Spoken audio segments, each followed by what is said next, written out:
Bonjour, chers amoureux de Dieu, bienvenue à votre émission, La Révolution des amoureux de Dieu, la RAD.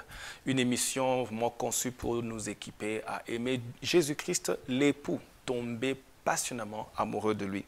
Aujourd'hui, nous allons parler de l'importance de l'amour. Nous avons compris comment le diable est en train, par l'iniquité, par la progression du mal, le diable va agresser l'amour que nous avons pour Dieu, il va chercher à l'assassiner. Il cible notre amour pour Dieu. Nous avons compris qu'il va utiliser le mal pour assassiner l'amour que nous avons pour Dieu. Et Dieu, Jésus-Christ, nous a prévenus, il nous donne cette révélation pour nous préparer. Au-delà de juste nous préparer pour l'affront ou bien le mal qui va s'agresser et qui va venir pour assassiner notre amour pour Dieu. Au-delà de ça, il y a encore un aspect plus important. Et c'est là vraiment et c'est ici que je voudrais vraiment atterrir. Le diable veut, par le mal, refroidir notre amour. Mais pourquoi? Pourquoi l'amour? Pourquoi pas autre chose? Pourquoi l'amour? Je voudrais que vous puissiez savoir que l'amour, c'est le fruit que Dieu est vraiment en train de rechercher dans nos vies. D'abord, Dieu lui-même, Dieu veut être aimé. Il exprime son désir d'être aimé. Il exprime il explique le désir d'être aimé dans le plus grand commandement.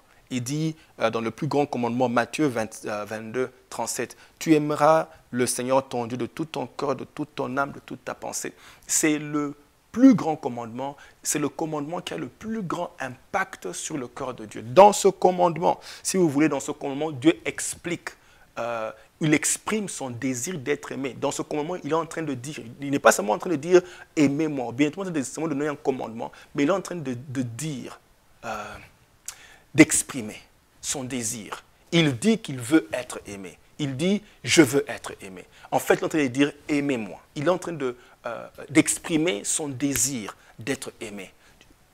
Tu aimeras le Seigneur ton Dieu de tout ton cœur, de toute ton âme, de toute ta pensée. Ce commandement est important.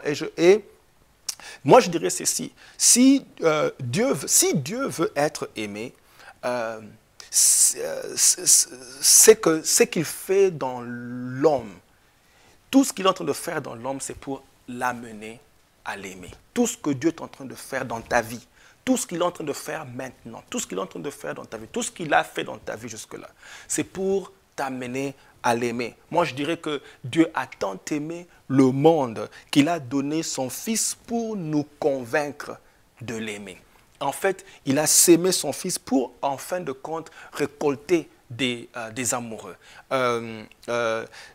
Dieu veut des amoureux. Il cherche des amoureux. Vous allez remarquer ceci, pour voir l'importance de l'amour, pour voir que c'est ce que Dieu recherche après après que Dieu ait guéri les malades, ressuscité les morts, après que Jésus-Christ ait nourri des gens, purifié les lépreux, après qu'il ait chassé les démons, après qu'il ait fait toutes ces choses, après que Jésus-Christ ait fait toutes ces choses, il revient, il meurt à la croix, il est enseveli, il ressuscite et il revient avec une seule chose, comme si il revient, il pose une question aux disciples, une question qu'il n'avait jamais posée pendant le temps où il faisait son ministère. Il revient avec une question, comme si c'était quelque chose qui battait dans son cœur, quelque chose qu'il attendait de recevoir. Il revient avec cette question ici, il la pose principalement à Pierre. Il pose la question à Pierre dans Jean 21. Il pose la question à Pierre en disant « Simon, fils de Jonas, m'aimes-tu? M'aimes-tu » Moi, je crois que tout ce que Jésus-Christ a fait en guérissant les malades, en chassant les démons, purifiant les lépreux, Jésus-Christ était en train d'investir ou voulait convaincre. Il voulait convaincre les hommes de son amour. Il voulait... quand il pose la question à Pierre, Pierre a répondu « Oui, Seigneur, tu sais que je t'aime ». Je crois que Jésus-Christ ici est en train d'exprimer justement son désir. Il voulait exprimer son désir. Il voulait que Pierre, il exprimait son désir de savoir « Est-ce que tu m'aimes après tout ce que j'ai fait? Après tout ce que j'ai fait ?» est-ce que tu m'aimes maintenant? Pour voir que c'est le désir de Dieu. Dieu veut être aimé.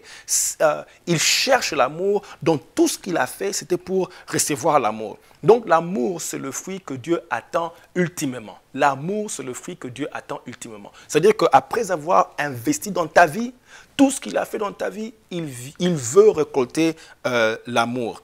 Vous allez voir que dans l'histoire vous connaissez l'histoire du figuier, je crois que cette histoire du figuier décrit clairement ce que Dieu veut vraiment. Cette histoire du figuier nous montre un peu ce que Dieu est vraiment en train de rechercher. Vous allez voir dans cette histoire, il me dit le lendemain matin, en retournant à la ville, oui, le lendemain matin, en retournant à la ville, il eut faim. Dieu a eu faim. Dieu a eu faim. Ah, vous allez voir deux choses. Dieu, il a eu faim. Ici, vous voyez, il a faim. Et dans l'histoire de la femme samaritaine, il a soif. Je vais revenir sur ça, mais c'est très important. Dieu a faim et il a soif. Et dans ce contexte ici, il vient, donc dans le contexte de la Samaritaine, il veut de l'eau. Là, dans le livre de Proverbes, on nous explique comment être enivré de l'eau, de la femme de ta jeunesse, biche de tes amours. Je vais toucher ça plus tard. Mais ça nous montre déjà dans quel contexte Dieu veut nous amener. Un contexte amoureux. Ça nous montre où est-ce qu'il veut nous amener. Et ici, il dit, il a faim. Remarquez, il a faim et il vient chercher le fruit. Il vient chercher le fruit et il maudit l'arbre, il maudit le figuier parce qu'il n'avait que des feuilles et pas le fruit de l'amour que Dieu vient rechercher. Les feuilles représentent tout ce que nous faisons pour lui. Le feuille représente le ministère, représente aller à l'église, représente chanter dans la chorale, représente servir comme... dans le protocole et tout ça là. Ça sont les feuilles, mais ce n'est pas ça la priorité de Dieu. C'est que Dieu veut d'abord, Dieu veut le fruit de l'amour. C'est sa priorité. Ce qu'il recherche d'abord, c'est l'amour.